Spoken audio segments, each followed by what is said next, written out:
Hey, how you all doing? I'm Bona Morias, and today I'm going to be speaking with Nyokafi Monyaka. Nyokafi Monyaka is Miss Africa Washington State First Princess. That's a load. How you doing? I'm doing great. How are you? I'm good. I'm good. So first, explain to us about this pageant.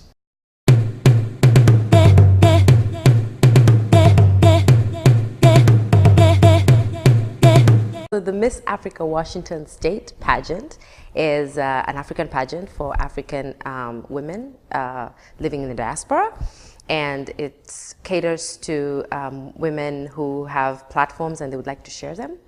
And it was the first time that it was held in Washington State at the Washington Hall in UW, Seattle. And what it's all about is basically women from different parts of Africa speaking about some of the things that affect their countries, and they feel like it's about time that they are, focused on by their governments, by the whole world, and change should start on those specific issues. So they vary from poverty to HIV and AIDS to domestic violence to FGM to early child marriage to teenage pregnancy. Those are some of the platforms that were featured during the Miss Africa Washington State pageant 2016 September. Oh wow! And before I go onto the platforms, there's this view that people have about beauty pageants, that it's all about... What view is this? Yeah, it's all about, skimpy dressing, my bikini, na whatever, and then here you're talking about serious stuff, But then you listen, did you have to, are we wrong with that image that people have? Okay. It's just, people being naked and, yeah. Okay. Are you wrong or are you wrong? Let me just be specific. I'm speaking on behalf of the people. Kuna watu waliniuliza hiyo swali. Oh, okay. So you're representing the larger population? Yes, the larger population. Okay, yeah. I just wanted to confirm. No, actually pageantry is, for me, I think it should be considered like a sport. It's something that people put a lot of work into. And it's not just about beauty and dressing up and skimpy dresses. Actually, there's no skimpy dresses. The only category that other pageants have is the swimsuit category, and I think that's the most revealing category that they have. And actually why they have that category is to allow women to be comfortable in their own bodies, and if they are comfortable to walk on stage with a bikini swimsuit, then that means that they are comfortable in who they are.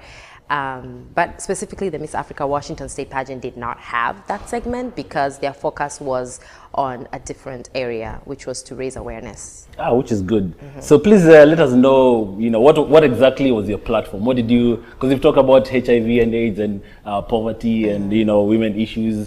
What particular platform did you run on? I specifically run on domestic violence. That's the platform that I felt I would best represent. Based on my own history, where I come from a family where my mom has gone through it throughout her marriage life until she decided to walk away. And I experienced the domestic violence as a second party, whereby the aftermath of the broken home affected me. And so I felt that there's no genuine help out there for kids who come from broken homes, especially homes where you've watched your dad, hit your mom or your mom hit your dad. It works both ways. It's not only men who are, women who are abused, even men are abused. So the impact that it has on a child, it affected me personally, and I felt that those kids are not catered for, and this is something that I would like to address. So you've spoken about being like a second party, like who's not directly affected.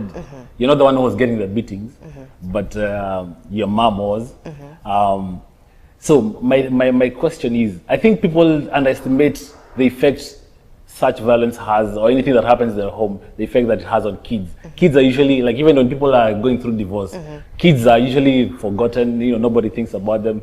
So just let people know, how was it for you? Like, this is your mom, this is your dad. Everybody else out there is having a loving relationship as a family, but here you are, things are not as expected. So just share a little bit about your experience.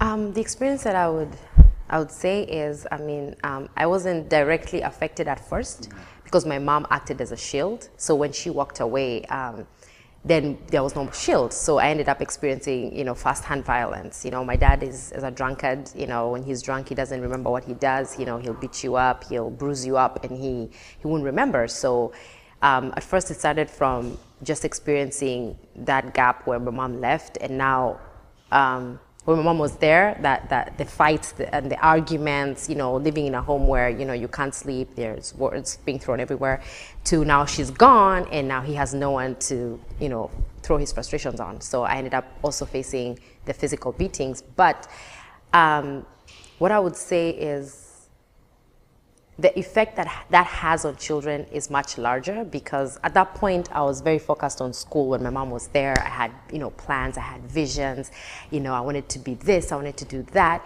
But then when my mom walked away, some of those dreams were shattered, because now I had this dad who 1 minute he's drunk, 1 minute he doesn't pay school fees on time.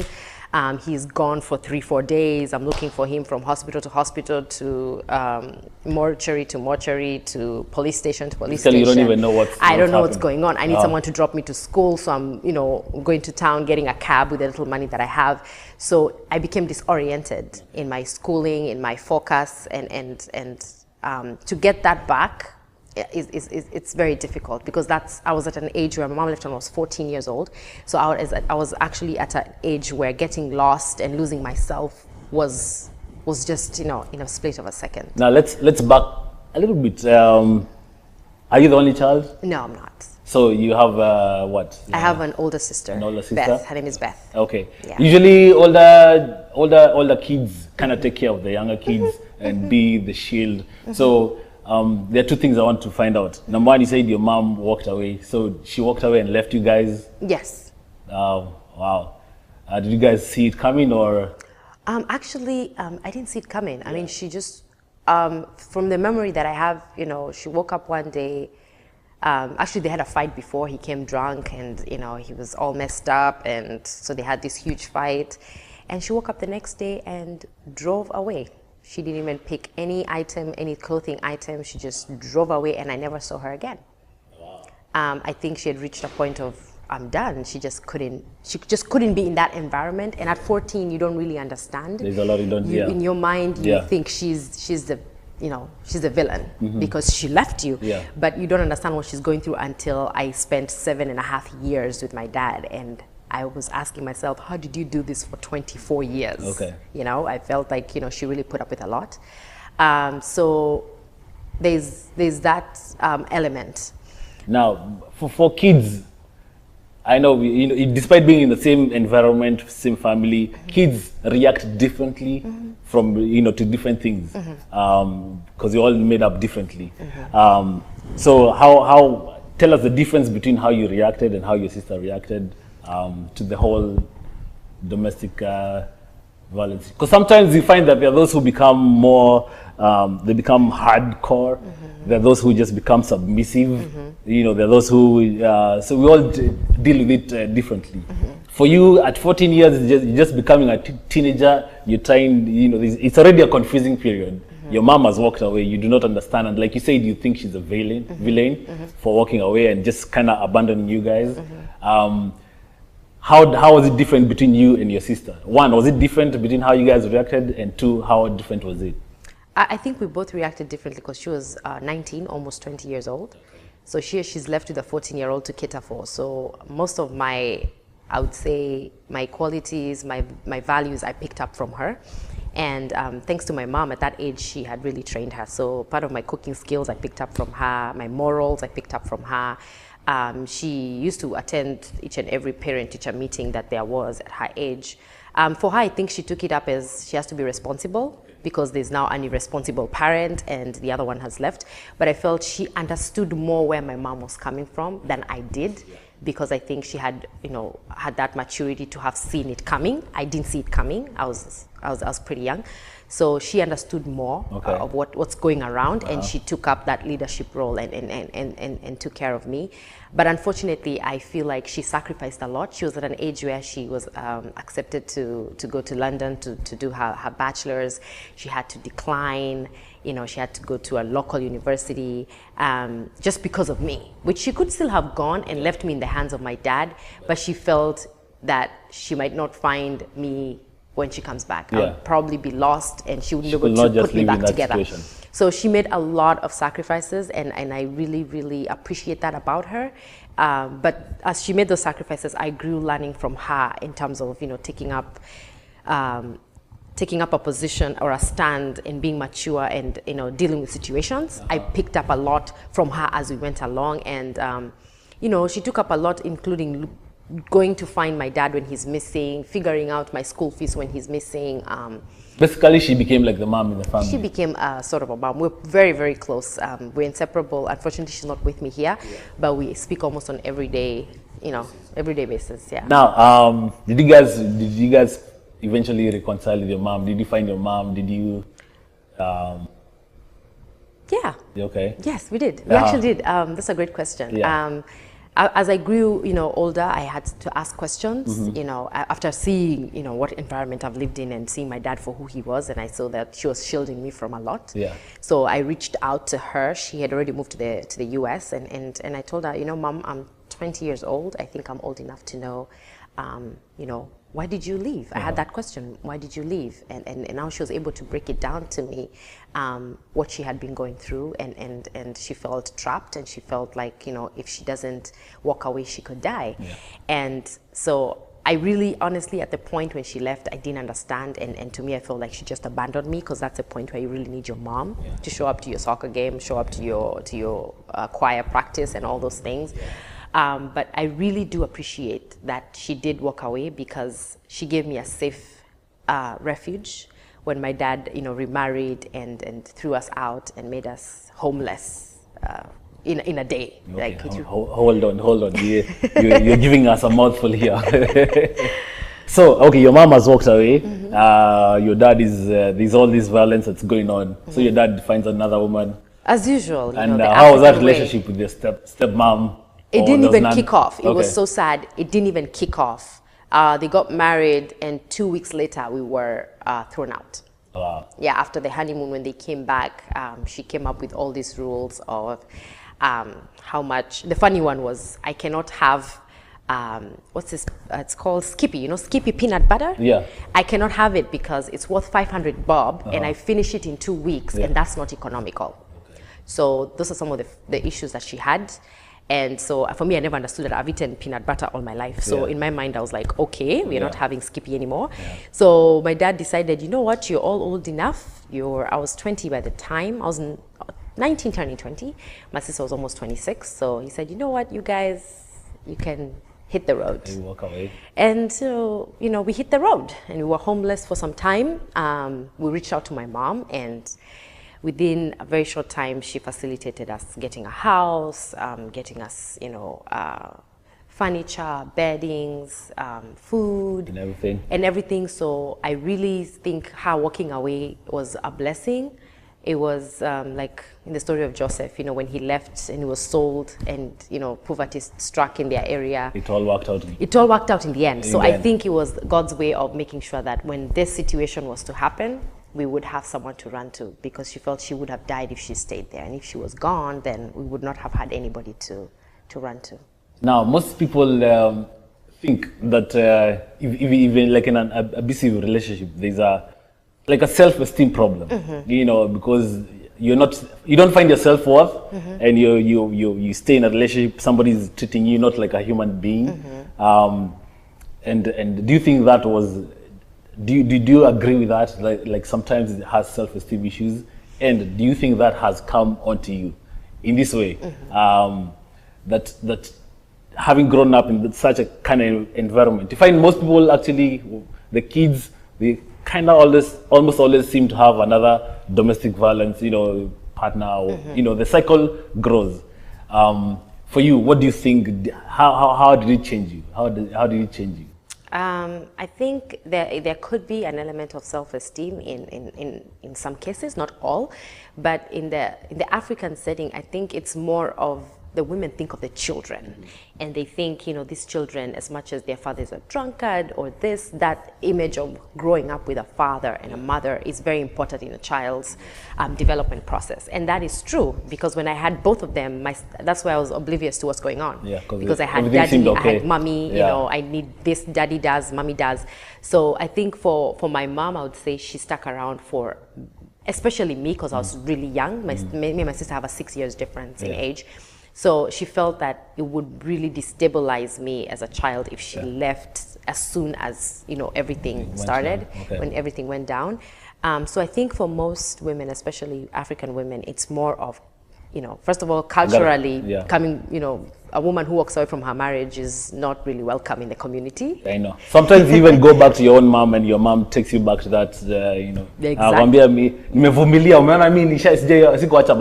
Can you go back and deal, which sometimes is good and sometimes is not good. Yeah, so the society does not really advocate for that. So there's that stigmatization of, okay, so I walk away, I do what? Two, there's that financial independence that we African women, most of them do not have. So, you're thinking about, okay, I walk away, my kids, who's going to educate them, who's going to, feed them. I mean, I'm stable here financially, my kids can get the best. So I think it's more thinking about the family than they think about themselves. But sometimes also self-esteem issues could play a role. Which now makes me wonder, do you think that society as a whole, whether, whether it's here in America or in Africa, do you have a good support network for domestic violence within our communities? Because now, if somebody walks out of their marriage, Nina Chapwa, that's why I'm walking away. But people will be like, hey, you said there's domestic violence against men. Yeah, but Mimi kwangu, naonganga mbaya, But do you think we have a good support network? And if not, what can be done?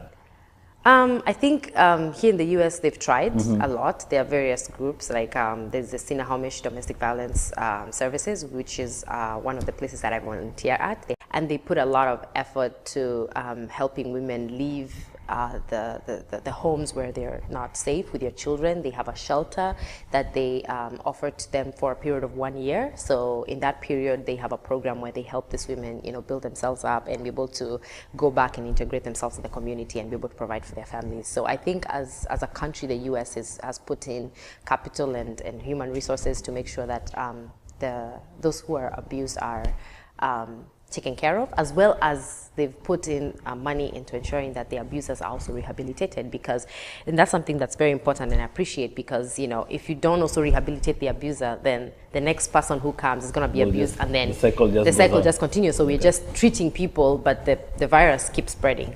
So what about Kenya? I think Kenya, we're way behind. Oh, Kenya has a long way to go. I'm a proud Kenyan. I'm very proud to be Kenyan. But I think, first of all, accepting that it's a problem. Is first of all a stepping stone. But at least lately I have seen that people are coming up and they're talking about it. Even our politicians, wale wanapigwa nyumbani wamepigwa, which is good, because then lakini mwanaume hapasi kusema amechapwa. No, but he should die with it. That's what you think. But you see, that's a cultural thing that we need to abolish, because me in Africa. Anyway, so continue. Yes, we don't don't need accept. to talk about that, brother warriors. I'm now doubting. I'm not doubting about your safety at this point. we need to accept. We don't accept. We don't accept. Yeah. And then we need to maybe put in some resources to help those who are abused, as well as the abusers as well. And I think for me, for Africans, it's just a cultural mindset and a communication element.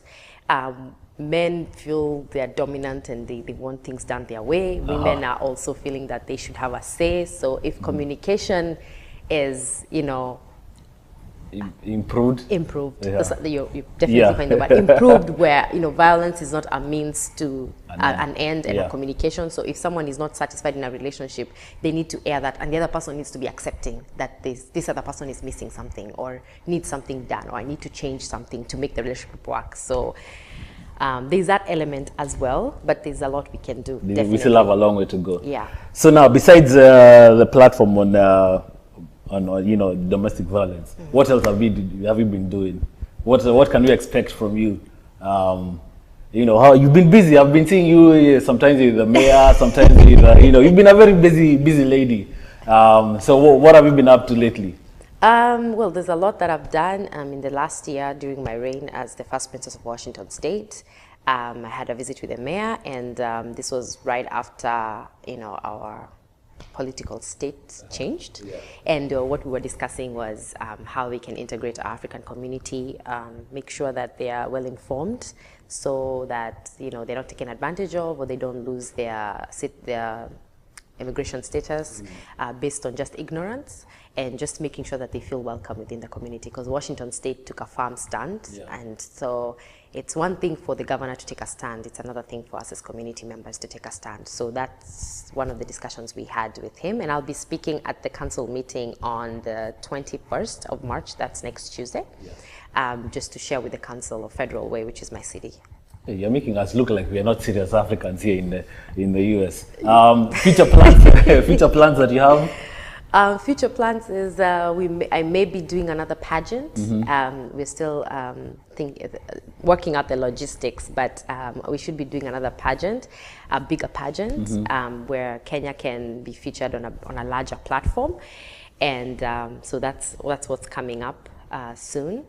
And I've been working with various people in the community, especially the Kenyan community, because you're saying you guys are looking bad. Yeah. I've worked with various people in the community. We have one of our community members who started an African Welfare Association, and I'm helping him, spread the word about it. What is it about? Because I think I saw it on Facebook. Oh, you saw it? Yeah, I saw it on Facebook. Yeah, tell us what is it about? So the African Welfare Association is a member group. It's not an insurance, it's a member group. And what it is you pay monthly or annual membership. And in case of your passing, we can make sure that your body is transported back to Kenya. We make sure that your wife has a ticket back to Kenya and back. That's good, because you find that during death, you have to have community people come in. We do a harambe for you. Mm-hmm.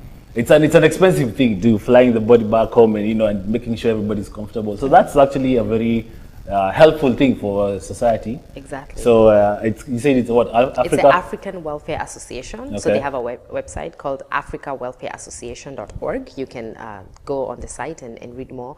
And they're coming up with very good products for us as Africans, which can really improve our lifestyle here. Okay, that's good. Mm-hmm. So, in conclusion, you said you're going to be preparing for a beauty pageant. Mm-hmm. Now, what advice will you give some guy who has like a Kitambi kama mimi? What goes basically what is the preparation that you have to do? Is this mental? It's mental, mm-hmm. and have a lot of pride in your country, because it's more representing where you come from. And we don't look at vitambis, don't worry about that. Your physique is not so I can relax now. You can relax. Uh-huh. They look more into what you bring to the community, and how you look is not relevant. It's what you bring to the table. So I have to do a lot of research, do a lot of community work and a lot of projects. So when I bring Kenya to the table, it's a full meal. It's a full meal. All right. Mm-hmm. Thank you very much for the time that you've been able to be with us. Thank you. We appreciate the insight that you've given us mm-hmm. on domestic violence and the things. I've been following you on social media. Mm-hmm. Yes. Yeah. You can find me on Nyokabi Munyaka on Facebook, Instagram. My website is nyokabimunyaka.com. You can follow all the work that I'm doing. I post everything that I do.